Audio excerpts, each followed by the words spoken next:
Mukunda jewellers first ever factory outlet లో నక్షి Mela October 25th నుంచి 2 November వరకు. ఇన్ జనరల్ గా అంటే 2 ప్రొఫెషనల్స్ ఇన్ ఏ హోమ్, అలా ఇన్ ఏ హౌస్, మీరు ఇద్దరు ఒకరి కెరీర్ కోసం ఒకరు ఏదైనా అంటే పర్సనల్ అడ్వైజులు ఇచ్చుకోవడం కానీ, లేకపోతే దాన్ని ఎట్లాగా ఆర్గనైజ్ చేసుకోవాలి అలా ఏమైనా మాట్లాడుకుంటారా, లేకపోతే ఎవరి కార్యక్రమం? అయ్యో లేదండి, డెఫినెట్గా జరిగేటప్పుడు తన ప్రోగ్రామ్స్ నేను చూస్తుంటాను, చాలా ఎఫెక్టివ్గా ఉంటాయి. క్యాష్, అంతకుముందు స్టార్ మహిళ, అవన్నీ.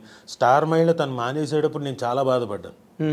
అంటే ఎమోషనల్గా ఒక 13 ఏళ్ళు దాంతో కనెక్ట్ అయి ఉన్న లేడీ లిమ్కా బుక్ ఆఫ్ రికార్డ్స్లోకి వెళ్ళింది.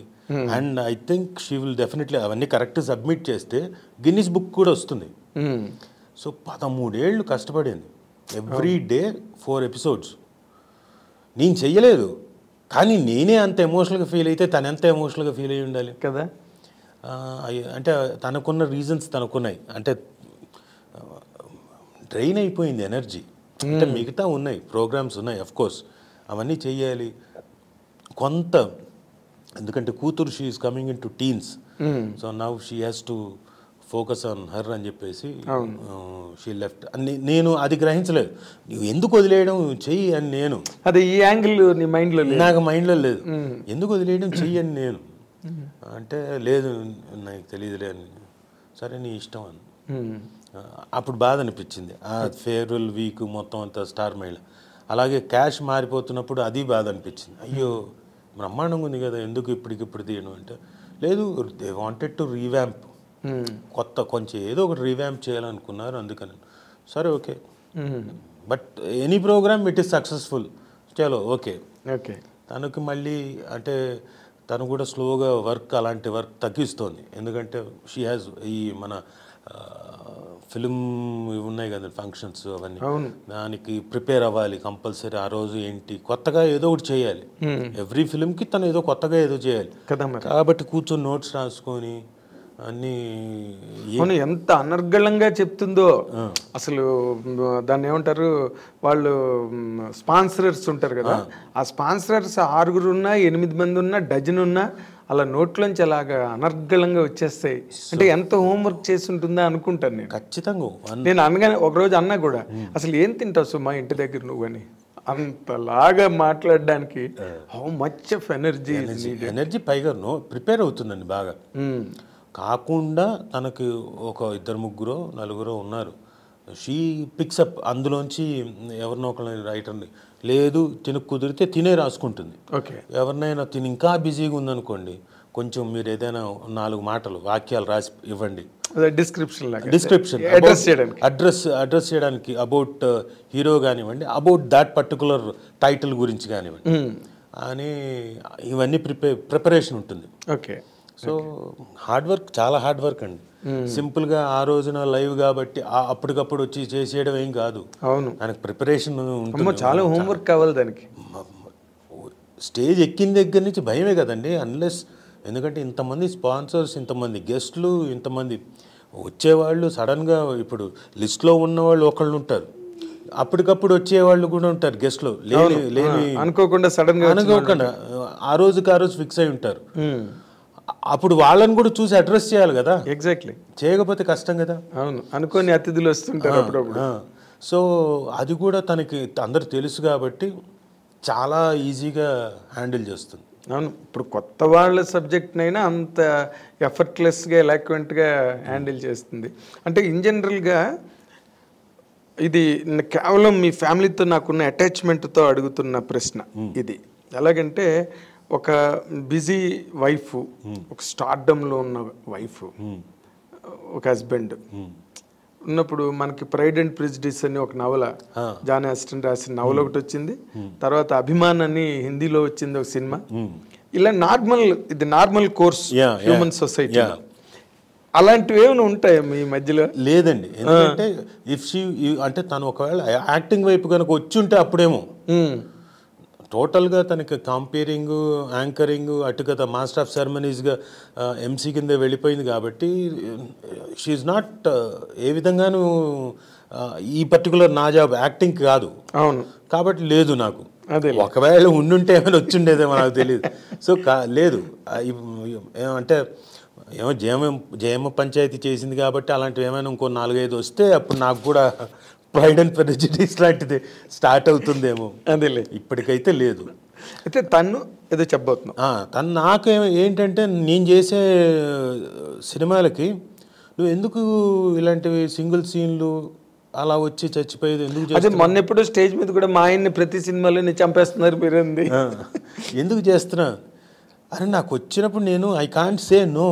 అవును, నన్ను ఏదో ఉండి వాళ్ళు పిలిచి సార్ చాలా ఇంపార్టెంట్ సీన్ అండి మీరు చేయాలండి అన్నప్పుడు ఏదో నన్ను ఆశతోటే కదా నేను చేస్తాను. అంటే నువ్వు ఆ సీన్లో ఉంటే ఆ సీన్కో వెయిటేజ్ వస్తుంది అనుకోను. 100% డైరెక్టర్స్ ఫీల్ అవుతారు కదా, అరే రాజీవ్ కనకాల ఉంటే ఎమోషనల్ సీన్ ఉండి పండుతుంది. ఇప్పుడు ఎందుకు నిన్ననే మేము బాక్సాలే చూసాం ఫర్ ఎగ్జాంపుల్. ఆ బాక్సాలలోని ఆ ఆర్టిస్ట్ని నువ్వును శ్రీసింహ ఇద్దరు కిడ్నాప్ చేసి పట్టుకెళ్తున్న సీను, నువ్వు కాకపోతే ఆ సీను పూర్తిగా తేలిపోయి ఉండేది. నువ్వు ఉండడం వల్ల ఏంటంటే ఆ హెవీనెస్, అందులో చిన్న కామెడీ, అవి లేకపోతే ఇంకో రకంగా ఉండేది ఆ సీన్. సో నేను అనుకున్నా కరెక్ట్గా రాజీవ్ కనకాలని కరెక్ట్గా సెలెక్ట్ చేసుకున్న డైరెక్టర్. అది చాలా బాగుండిందండి. అంటే వి ఎంజాయిడ్ బాగ్సాలే మేకింగ్ కూడా. అంటే బోల్డ్ అంత కామెడీ ఇంప్రొవైజ్ చేసాం. డైరెక్టర్ దానికి ఒప్పుకున్నాడు, మేము చేసే ఇంప్రొవైజేషన్కి అంతా ఇలా చేస్తామనంటే ఓకే సార్ అన్నాడు. తనకు వచ్చిన థాట్స్ తను చెప్పేవాడు, ఓకే మేము కూడా ఇన్కార్పొరేట్ చేసుకుంటూ వెళ్ళాం. అసలు ఆ ఎపిసోడ్ ఎంత బాగుంటుందో, చాలా మంచి ఎపిసోడ్. అవును, నేను బాగా తరోగా ఎంజాయ్ చేశాను. అంటే ఆడిటోరియంలో కూడా ఆ ఎపిసోడ్కి మంచి రెస్పాన్స్ వచ్చింది. బాగా నవ్వుతారండి, డెఫినెట్గా బాగా నవ్వుతారు. అంటే నేను ఎందుకన్నానంటే ఇప్పుడు నువ్వు అనుకుని రాజీవ్ కనకాల ఉండాలని నేను చాలా క్యాంప్స్లో డిస్కషన్ జరిగినప్పుడు కూడా నాకు తెలుసు రాజీవ్ కనకాల అయితేనే బాగుంటుంది ఈ వేషం. అండ్ చాలా అడమెంట్గా అడుగుతారు డెఫినెట్గా, లేదు సార్ మాకు మీరు చేయాలని. అలాంటి టైంలో నాకు నో చెప్పడం రాదు. సర్లేనండి అని చేస్తాలేండి. ఇంటి దగ్గర అంటుందా సుమా ఎందుకు చేసి ఒక సీను చచ్చిపోవడం ఎందుకు, అనవసరం కదా. సరే ఇప్పుడు something is better than nothing కదా. ఎగ్జాక్ట్లీ. వాళ్ళకి ఎప్పుడో థాట్ మారుతుంది, చూడగా ఎప్పుడు రాజీవ్ని చంపేయడమేనా ఇప్పుడు చూద్దామని ఆలోచన వచ్చి మారుతుందేమో, అప్పుడు దాకా చేద్దామని చెప్పేసి నేను ఆ స్కోప్ వాళ్ళకి ఇద్దాం అంతే. అంటే వాళ్ళకి వస్తుంది, మార్పు వస్తుంది. ఇప్పుడు చూడండి బాగ్సాలే లాంటిది పడిన తర్వాత డెఫినెట్గా tomorrow they might think in a different angle. అవును, అలాగే మొన్న విరూపాక్ష చేసిన తర్వాత ఓహో రాజీవ్ని ఇట్లాంటి క్యారెక్టర్స్ కూడా చేయొచ్చు అని దీనికి వస్తారు. అవును. సో దానికి ముందు కూడా శాఖరకమ్ముల సినిమా ఒకటి చేసి చాలా మంచి సినిమా, లవ్ స్టోరీ. అసలు ఆ క్యారెక్టరు, ఆ కంటెంట్, ఆ కాన్సెప్ట్, అసలు నువ్వు ఎంత బాగా సూట్ అయ్యావు ఆ క్యారెక్టర్కి. అంటే they can't think of another actor. Rajeev కనకాలే కరెక్ట్ అన్న ఒక మెజర్మెంట్ ఉన్నది నీకు, నీ వరకు ఉన్నది. బట్ ఒక్కటి సుమ అన్నట్టుగా నువ్వు ఒక డైరెక్షన్ ఎవరికి ఇవ్వట్లేదా? You don't maintain relations. నార్మల్గా యాక్టర్స్ అందరూ మెయింటైన్ చేస్తారు, అంటే రైటర్లతోని డైరెక్టర్లతో. లేదు సార్, నాకు అది అంటే ఫస్ట్ నుంచి ఎందుకో నాకు అలవాట్లేదు. ఎందుకు అంటే ఇవి నేను కొన్ని చోట్ల విన్న తర్వాత కొన్నిసార్లు, అంతకుముందు ఫ్రెండ్షిప్లు అన్నీ ఉన్నాయి, అవన్నీ కొన్నిసార్లు అలాంటి దగ్గర అయిపోయిన తర్వాత ఆ నైట్ అయిపోయిన తర్వాత అనుకుంటారు, తిట్టుకుంటారు. ఆడు చూసావా రాత్రి అంతా ఆడు కాళ్ళు పట్టుకుంటున్నాడు, రాత్రి అంతా ఎంతసేపు ఇలా అలాంటివి వచ్చేస్తాయి మాటలు. అవి నాకు ఇప్పుడు వాళ్ళని అన్న తర్వాత నేనేం ఎక్సెప్షన్ అవ్వను, నన్ను కూడా అంటారు నా దాకా వచ్చినప్పుడు. సో అడగడం నాకు ఇష్టం లేదు. నా వర్క్ చెప్తుంది కదా, దాంట్లో డౌటే ఉంది అన్న ఉద్దేశం అంతే. If I'm doing my job, రేపు పొద్దున్న నా జాబ్ ఎక్కడో చోట రిఫ్లెక్ట్ చేస్తుంది కదా. బహుశా నా జాబ్ అంతా చచ్చిపోవడంలో ఎక్కువ కాలం గడిపేసింది కాబట్టి అలాంటివి వచ్చాయేమో. ఇప్పుడు మారింది కాబట్టి మారిపోయింది, డెఫినెట్గా వస్తుంది అనుకుంటున్నా. ట్రెండ్ మారింది. So they will think about me అని అనుకుంటున్నాను. సుమ్ము కూడా ఎందుకు ఆ మాట స్టేజ్ మీద చెప్పి ఉంటుందంటే, ఒక idea we are not happy with this kind of characters అని చెప్పడం కోసమే చెప్పుంటుందని నేను అనుకుంటున్నా. కరెక్టే, కానీ డైరెక్ట్లో అనుకోవాలి కదండి. సుమారు కొట్టే నేను అనుకుంటే కాదు.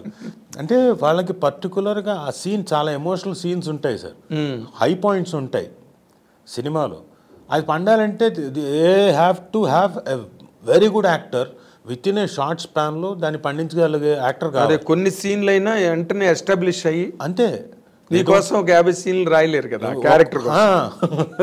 కాబట్టి దే ఆర్ వెరీ పర్టికులర్ అండి. సో నేను ఆ విషయంలో కొన్నిసార్లు హ్యాపీ ఫీల్ అవుతాను, కొన్నిసార్లు ఏమో అబ్బా ఒక్క సీనా లేచిపోయానా, సరే 2 సీన్ల సర్లే ఎప్పటికో వస్తుంది కానీ చేద్దామని చేస్తూ ఉండడమే. అదే. And for more videos, please subscribe to iDream. Please subscribe to iDream. Please subscribe iDream. And please subscribe to iDream. For more videos, subscribe to iDream. please like, share and subscribe to the channel. Congratulations, iDream. Subscribe to iDream. Subscribe to iDream. So subscribe to iDream Media. iDream ki iDream team andarki huge congratulations. Please subscribe iDream Media. Please subscribe to iDream. Subscribe iDream. Please subscribe to iDream. iDream అంటే నా కళల channel subscribe చేసుకున్న నోరు తిరుగుతలేదు, మీరైతే గంట గుర్తు కొట్టండి. For more such videos, please subscribe to iDream. Subscribe to iDream. Please subscribe to iDream. Please subscribe iDream Media. Please do subscribe to iDream. Please subscribe to iDream Media. For best entertainment and information, please subscribe iDream. And don't forget to subscribe to iDream.